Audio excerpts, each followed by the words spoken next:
Greetings everyone. Well, I have a new camera and hopefully it will work better than my previous one. So it was working okay, but it was a webcam, so this will actually allow me to move around a little bit more and get actually some video taken for outside. Maybe if I happen to go shopping. Not really the shopping type, so you'll probably never see a haul video from me, because usually even if I do go shopping I pick up one thing, maybe two. So originally I had told Dumpster Dolly that I was going to be doing a response video to her secrets video, and I've been busy tonight. I'm setting up for a photo shoot that I have tomorrow, so I have the lighting and everything set up, and I just don't have the time to put that all together. What I did do is I printed up the first 15 questions in something called the Goth challenge, which was originally conceived for bloggers. So some of them don't quite apply the same to a video person, but we're going to kind of go with what we've got and see what we come up with. I do have quite a few other topics, but I'm not a very good stream of consciousness speaker, and I think if I tried to do videos on a lot of the more controversial topics, I'd be leaving a lot of things out and forgetting a lot. So try to bear with me, but we're going to do this. Like I said, it's the first 15 questions of 30, and hopefully it'll be slightly enlightening at the very least. So number one, how did you come across the subculture? And at first it was an improvisation. You may have watched one of my videos before, or both of them, or two of them, because it ended up being so long, about how in high school I was ostracized from pretty much everybody, and so when I got to college I decided that at that point in time I was going to make sure that the same kinds of things didn't happen. And so I started wearing a lot of black. My look was a little bit more like biker look. And then when The Crow was released and a few other influences here and there, I started kind of focusing more towards a goth end than the biker end.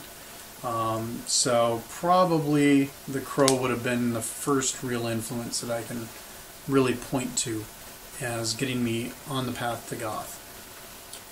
Share photos and experiences from your baby bat days. Boy, we didn't even call them baby bat days back then. Baby bat wasn't really a thing. But I do have a picture that I'll add.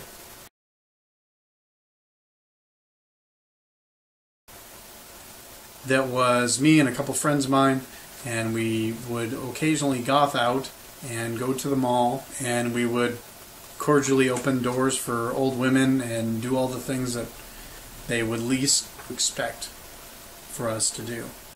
When did you come out of the goth closet? If you didn't, then simply discuss the topic. I don't really know. I don't even remember when I started, or when I even learned the term goth to apply to myself. Like I said, I kind of was going in that direction anyway when I happened upon the subculture, and that was mid-90s, and at that point in time there wasn't really much of an internet presence of goths or anybody else really, and so I was pretty slow in getting the information about goth. And because I was away at college, there was quite a bit that my parents didn't really realize. I've never really told them that I'm goth. I don't know if they even really know the term. So I guess maybe I haven't come out of the closet, so to speak. Name a stereotype or cliché that you can relate to. For stereotypes and clichés, check out this image.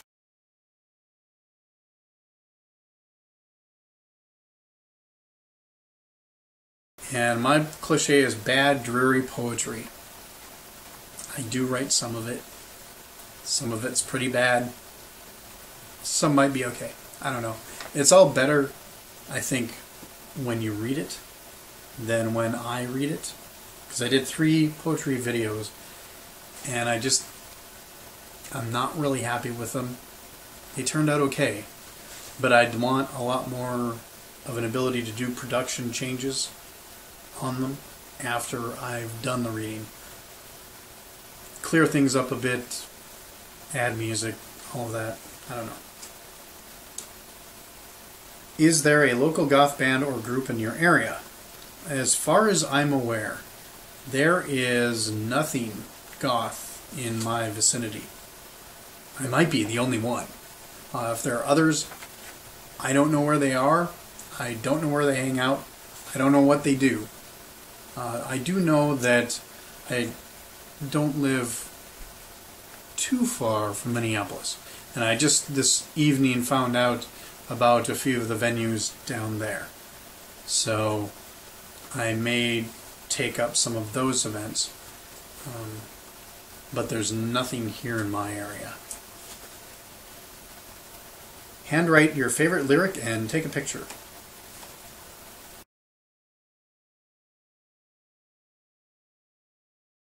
10 of your favorite goth bands.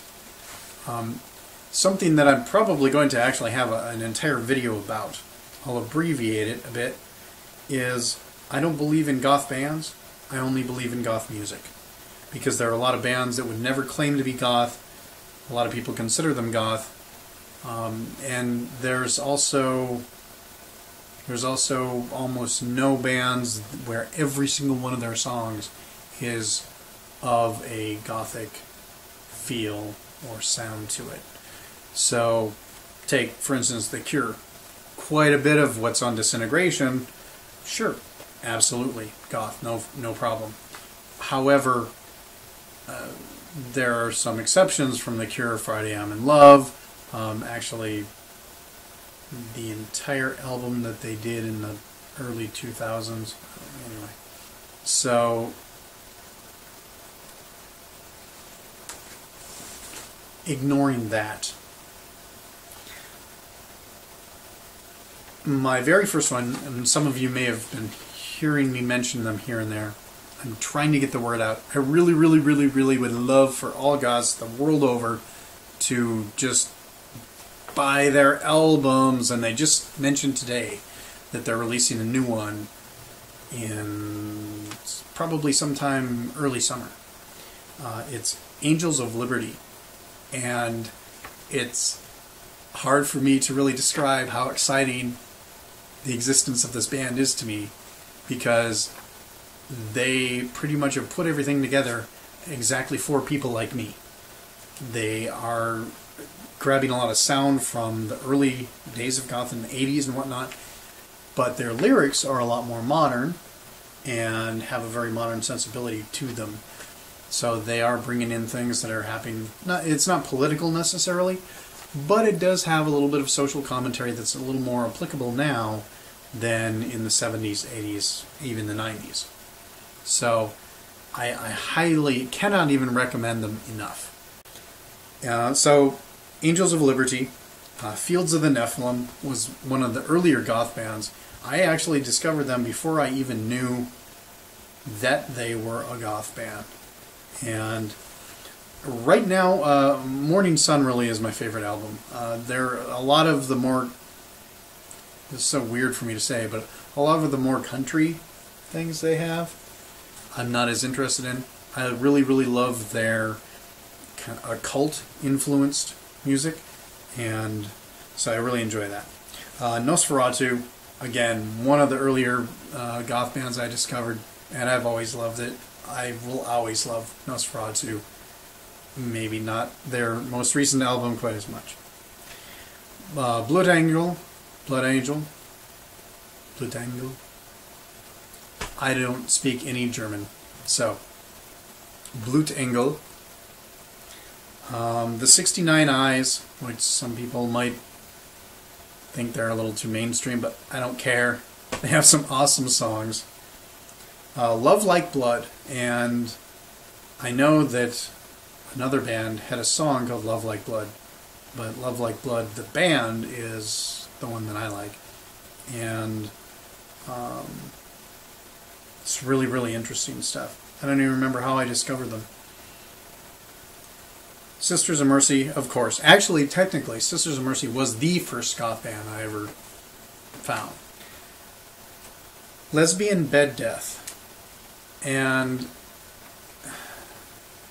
I like Lesbian Bed Death when they had Lucia as their singer. Minus the song Goth Girls Are Easy, because I just don't like the sentiments of the song. But their newer singer, she's fine, she's great, she's attractive, gorgeous and everything, but it seems like their sound is changing a lot more away from the great goth rock sound that they started with Lucia, and are moving towards just a plain old rock with some spooky topics tossed in. I don't know. Lestat. Not the vampire, the band. Lestat. And Merciful Nuns, which is kind of a new addition, something I've just recently discovered. They're kind of like Fields of the Nephilim, and then a lot of their music deals with very occult topics. And I just find that really, really interesting and gritty and new. And all of the other gothic elements are there, and really, really good. Merciful Nuns essentially used to be a band called Garden of Delights. And the lead singer has moved on from that. A little bit of a different sound to that, but still very unique. So I like both, but Merciful Nuns is the one that I prefer. What's your worst and best experience with non-goths?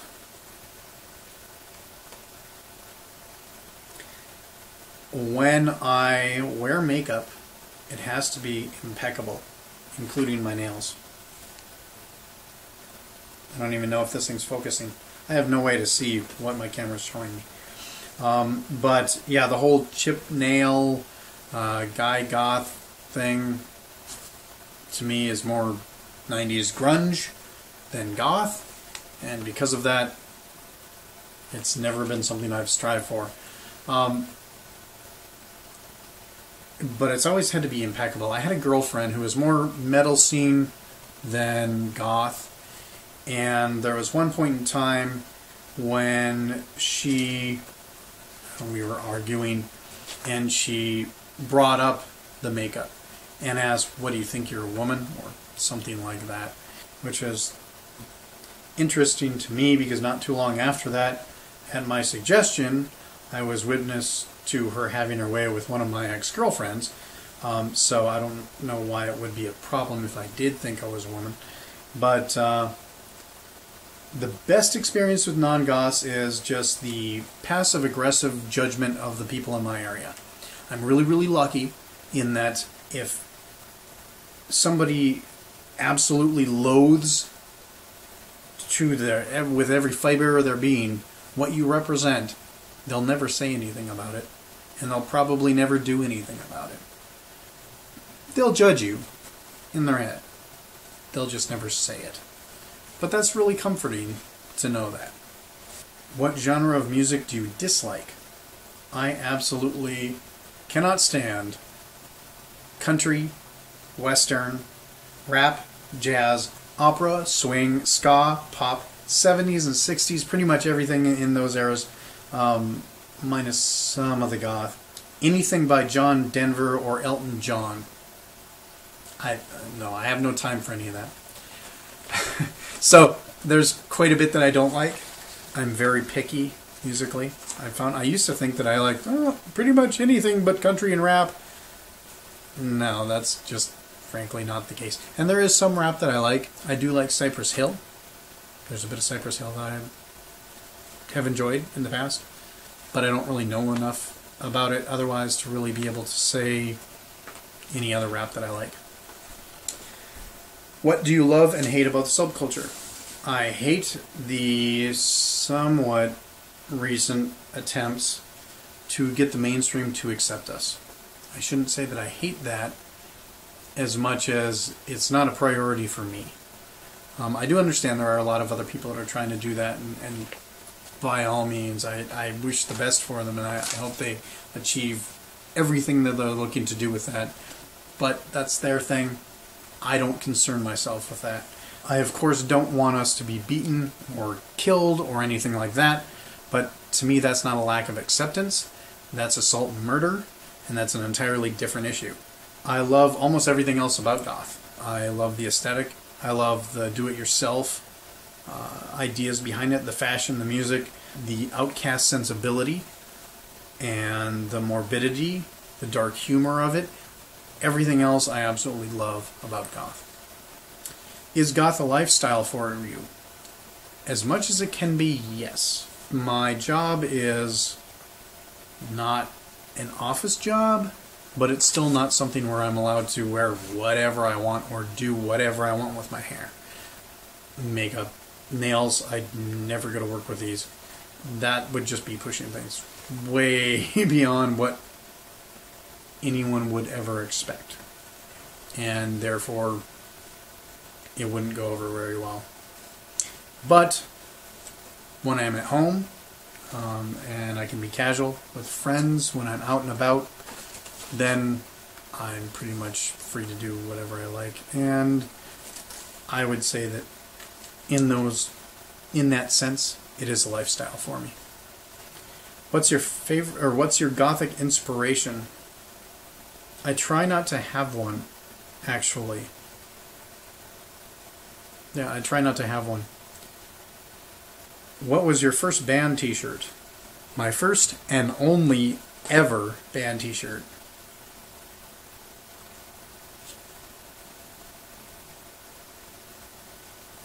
Marilyn Manson. It's the only one I ever bothered to buy. I'm just not really big on band t-shirts. I like lots of bands, but that's just never been a thing. What was your best and worst DIY disaster? I don't think I've ever really had any disasters.